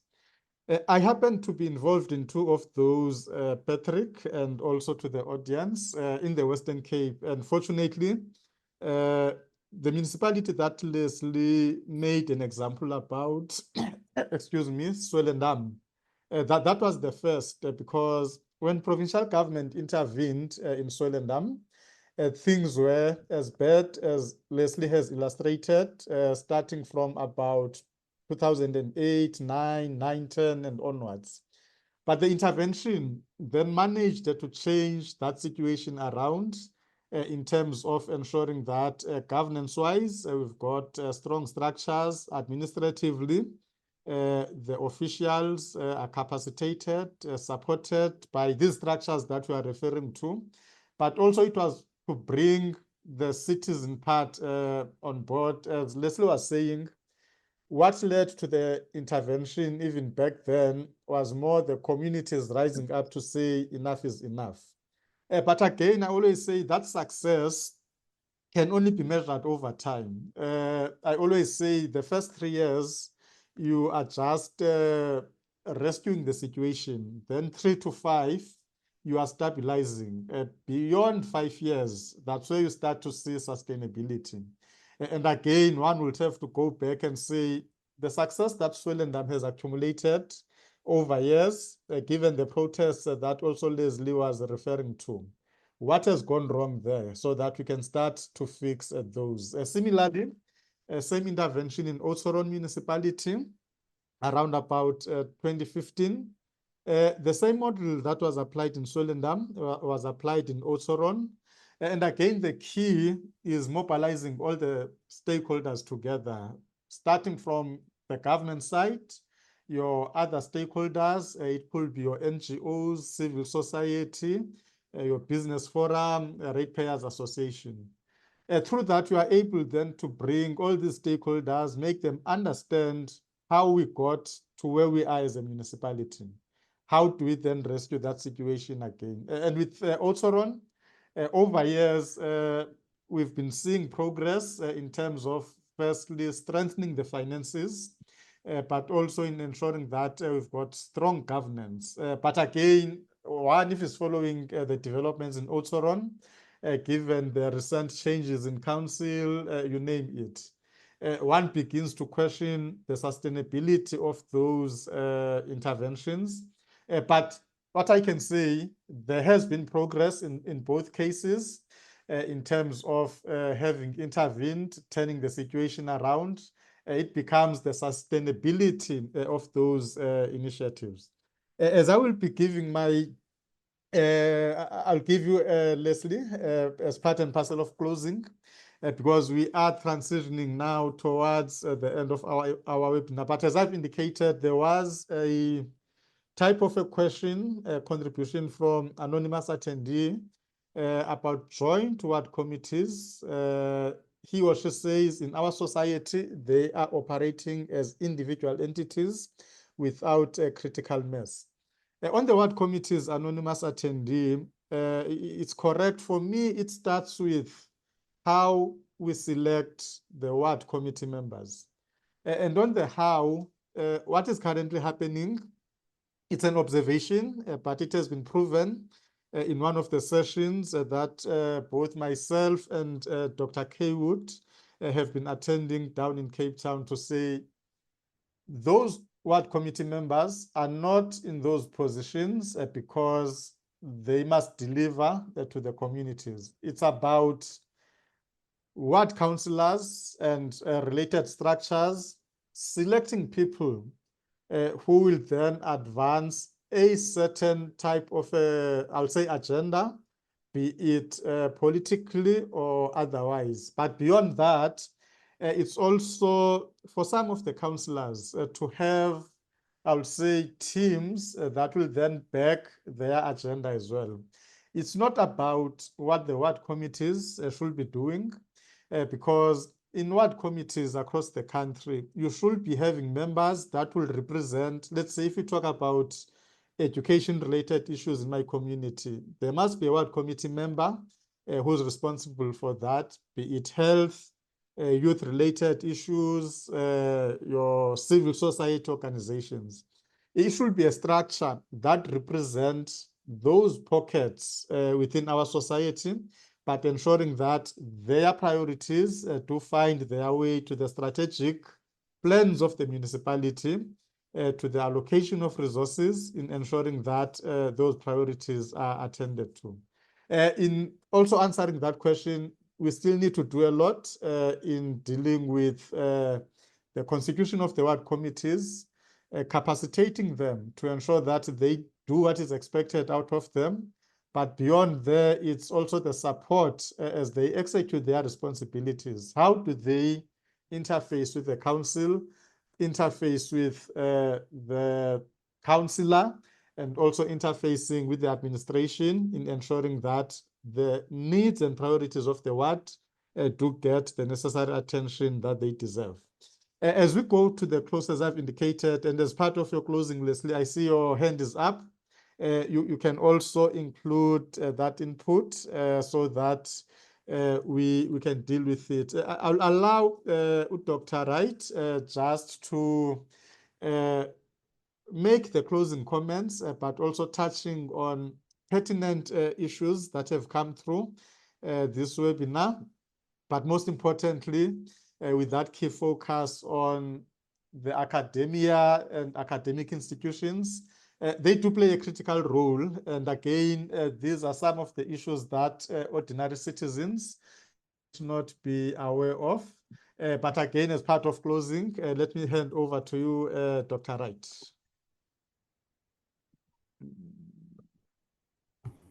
Apologies, Chair. She did report to me that via WhatsApp that she had to leave. She has another engagement that started at 11:45. Sorry for that.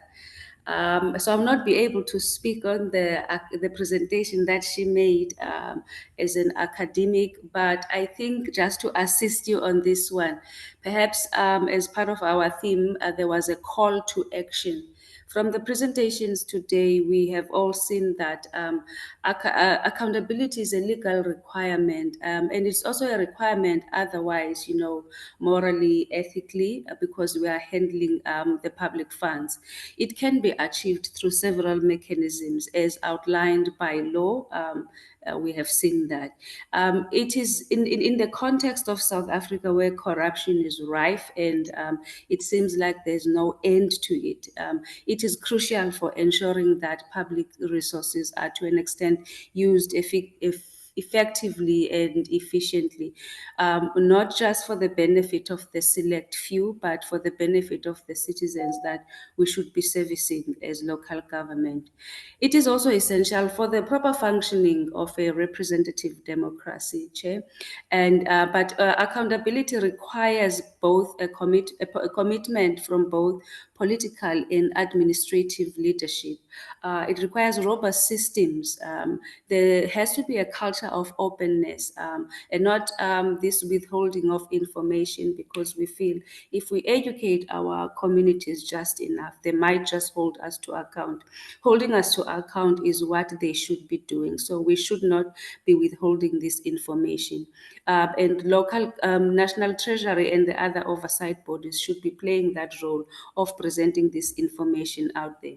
We need to improve on our accountability and thus improving service delivery. And we would need to professionalize the sector, appoint qualified people that can assist us towards this accountability and ensure that the ecosystem is really realizable. Thank you, Chair. No, thanks a lot for that, Doc. And again, I'll say, enhancing this call to action. It starts with me, it starts with all of us in ensuring that as we observe on how our municipalities are being run, are operating, it could be provincial departments or national departments. We need to get to that point of actually standing up, actually demanding this accountability if our public representatives don't account, our administrators don't account. We've got that right, as it has been said, to demand that accountability so that we can begin to pave the way forward together, working as a collective, because at the end of the day, municipalities exist so that they can serve us as shareholders. I always make that analogy to say, if you are to look at a municipality as a business, we are the shareholders, you've got the council as the board, and you've got the administrators as any officials in any business. If we begin to work together in that collective, I believe we can achieve a lot. But the question is, from our side as practitioners, as people who are operating in this space, how do we then begin to equip, empower the ordinary citizens so that they have got that confidence of dealing with these issues? And again, our webinars have been through to that to say, let's push the empowerment, let's push bringing up the best practices where things work, let's learn from that, and then from that point, we know that we escalate those measures. Leslie, let me allow you to come in also as part of your closing remarks, but I also saw your hand was up. There might have been a burning question that you wanted to address. Over to you, Leslie. Thanks, Zolani. Dr. Kaywood has actually covered me on one of the points that I wanted to raise.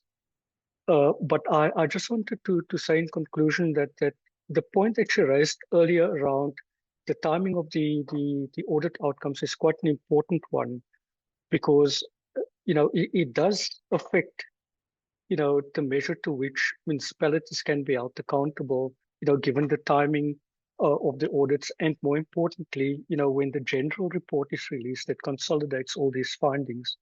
So one would need to look at what early warning mechanisms or signals one could implement in order to use those as a measure of holding municipalities accountable. She mentioned, for example, the in-year reports and other reports that are available by municipalities.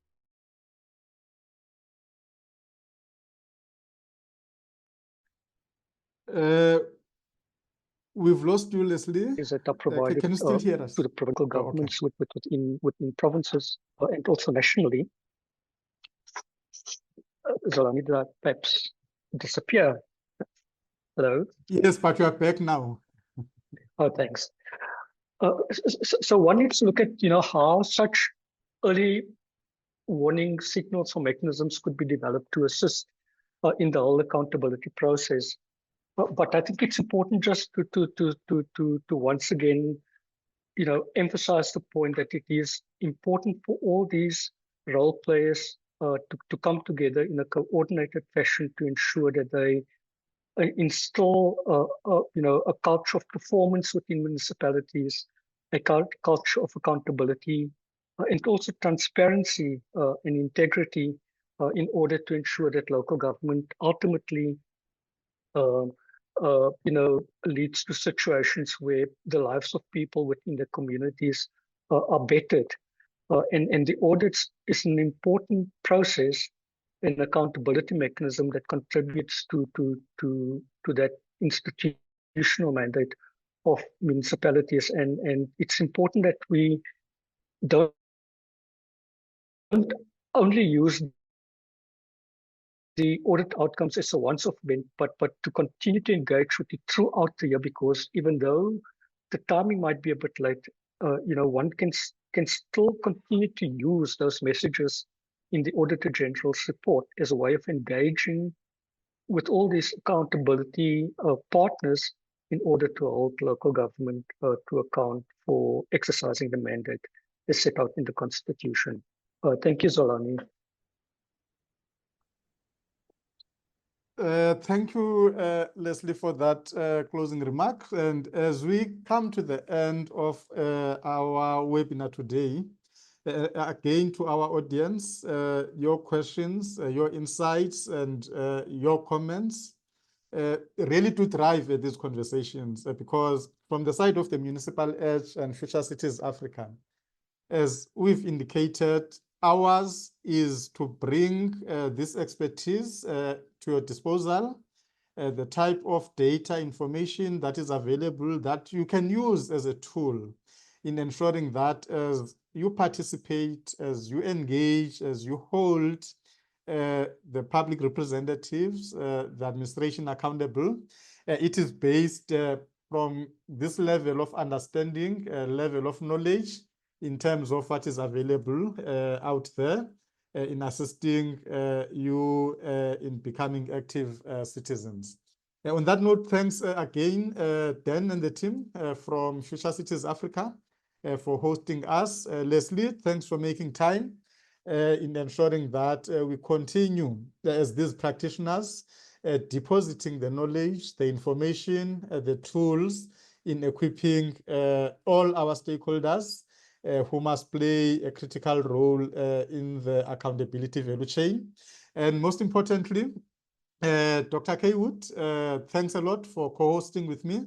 We will be traveling this journey together going forward. And I know you will be a great host, judging by what has transpired today. Thanks for that. And in absentia, Dr. Wright and Slu, thanks for having joined us. Your inputs were valuable, and as I've indicated, this must be marking the beginning of a long journey ahead, all of us. On that note, we are ending here today, and until we meet in our next webinar, which will be communicated in the next few weeks for November. Enjoy your day further, and thanks once more for making time to be with us today. And goodbye.